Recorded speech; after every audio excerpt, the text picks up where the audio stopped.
that they're looking for microfibers to just blow up on shows and make them topics. Oh, guilty. And we're going to blow this one out of proportion.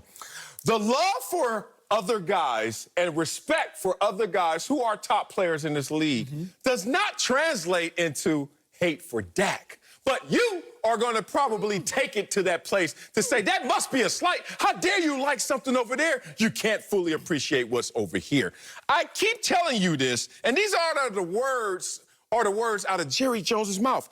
Quote, I reiterate, our thinking now and in the future is to have Dak as our quarterback. But no, that's not good enough for you. But I've learned in our, month or two. What have you learned? We're about 2 months. There's one thing you got a soft spot for. Talk to me. In terms of really internalizing my points. Okay.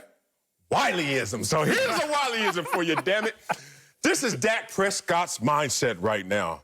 Life is a competition between you and yourself.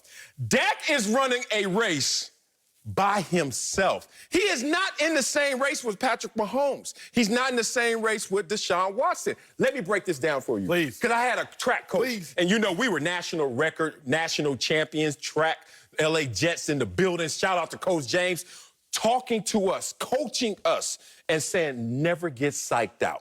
And we didn't know what the hell that meant. We're 11 years old. No one could beat us. And it said, this is psyched out. When you run a race, but you're really running that race in relationship to somebody else. Okay. Case in point, whatever your PR is, you run that, and we don't expect it all the time, but we expect you to be in that range. But what happens when we put you next to a fast guy? What happens when we put you in a race out of the lane that you prefer? Are you all of a sudden going to get disturbed mentally? Dak Prescott's not getting disturbed by what Patrick Mahomes is doing in lane 4. He's not disturbed by what Deshaun Watson is doing in lane 5 because he has one race to win and one lane to run it in. That's why I'm not disturbed. No shade. While you might not be disturbed, while Dak might not be disturbed, Jerry Jones is absolutely and unequivocally throwing shade here. Marcellus, there is a quote that I believe rings ever-presently true, especially in this moment. Out of the overflow of the heart, the mouth speaks. And see, out of the overflow of Jerry Jones's heart, his mouth is speaking. I don't hear Jerry Jones calling Dak Prescott one of the top 2 or arguably one of the top players in the National Football League. He says he likes Dak a lot, sure. He says Dak is our quarterback of the future, sure. But there's a difference between saying that and saying he is arguably one of the best players in the league. Marcellus, you oftentimes, sir, remind me, along with the rest of the world, about my singleness. And I internalize this quote because I'm sensitive. And if we're in a relationship, if I'm in a relationship, what you checking for other dudes for? Jerry, Dak got muscles too, Jerry, Dak wears his bow ties. Dak is a company man. What is Dak Prescott doing that Deshaun Watson and Patrick Mahomes are doing better? At least what is Dak Prescott doing that Deshaun Watson is doing better? I understand what Mahomes has accomplished, but Jerry, you're in a relationship with me, Dak Prescott. Jerry, you should love me, Dak Prescott. And Jerry, you're dope because you're speaking of other men, Jerry Jones, at a higher capacity than you were speaking of me, Dak Prescott. It is shade, Marcellus. There's no way you can slice it. There's no way you can dice it. It's shade like a palm tree in the middle of the desert. Look, if somebody, first of all, what's the universal love language in sports? Money. Money. Moolah. Moolah, baby. If someone walks up to you and says, you know what, I'm going to pay you this week, exactly what I paid you last year in total.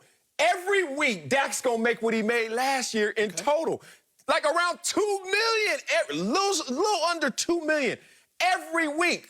Jerry Jones walked up to Dak and said, what have you made in your entire career on the field? I'm going to give you 8 times that for 1 year. Come back, and I'm going to give you even more next year. But I've learned this about you, Acho, because you know, you've been my boy for what, 4 or 5 years? I've been knowing you for a minute. That's true. You don't know your worth. Huh? You don't know what you're worth. Huh? I saw your Fox contract. You don't know what you're worth. You don't know what it's about. I'm going to help you out, youngster, because I saw this happen in some of my investment experience and knowing some of the top VCs in the world. Talk to me. Do you remember 2012 when a company was sold to Facebook by the name of Instagram? Do you know how much they were sold for in 2012? What were you, like 9 years old, 10 years old? I'm going to say 200 mil. 200 million? At the time. Once again, you don't know worth. They sold for $1 billion. They were a unicorn. Hip hip hooray. Two co-founders, so they probably, neither one's a billionaire at that time, but $1 billion.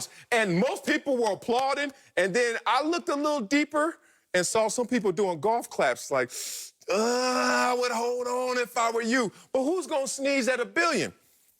You know what they were valued at just a couple years ago, 2018? 100 billion. I don't want to talk to you about anything else. Know your worth. Dak Prescott is not worried about what someone else is doing and how they cash in their checks. He already is on pace to make more than anybody. This is the first time I've thought about this, and it was while you were uttering your first stanza here. You said that Jerry Jones went to Dak Prescott and said, Dak, I'm going to offer you every week what you made in totality last year. But remember, Jerry didn't choose to do that. What's the franchise tag? Last time I checked, and again, last time I checked, the franchise tag, it should be the average of what the top 5 at that position are making, correct? Right. So if the top 5 at that position were making less, Jerry would have paid Dak less. Jerry didn't dictate how much he wanted to pay Dak. The NFL and the franchise tag dictated how much Jerry had to pay Dak by tagging Dak. So you can't consistently use Jerry Jones and what he is paying Dak as your strongest argument, because Jerry didn't dictate what he paid Dak. The NFL and what everybody else actually paid the other top-tier quarterbacks dictated what they paid Dak. Boy, if I didn't know Freddie Roach as well as I do, I wouldn't know how to bob and weave all these punches you throwing at your boy. Jerry looking at Dak like, you know I want you forever. This is why.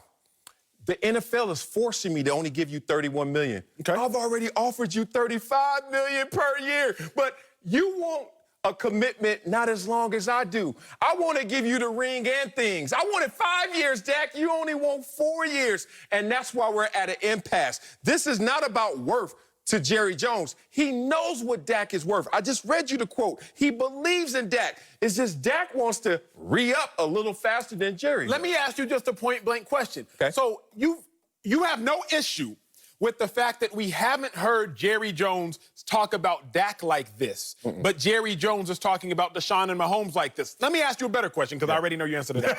I'm about to say, do you think it's coincidence that Jerry Jones didn't say along with Dak Prescott? Again, if we can go to the quote one more time, at least the end of the quote, in talking about no surprises in Mahomes and Watson, they just happen to be arguably 2 of the top players in the National Football League. He could have said along with Dak Prescott. Jerry Jones is one of the smartest men in the world. He could have easily said they just happen to be arguably 2 of the top players in that position, along with Dak Prescott, of course. He could have said that and kept it pushing, but he didn't, and I think that was intentional. Because he's a marketing genius and he's a negotiating genius. Fair. He's Okay. under negotiations right now. That's why he didn't go out there and show the thirst that Marcellus Wiley would have. He had to finesse the situation. Run up on a pretty girl and say everything you feel in that moment in your head and see how that turned out. It's over for you. It's over. You ain't getting no number. Jerry Jones knows that as well.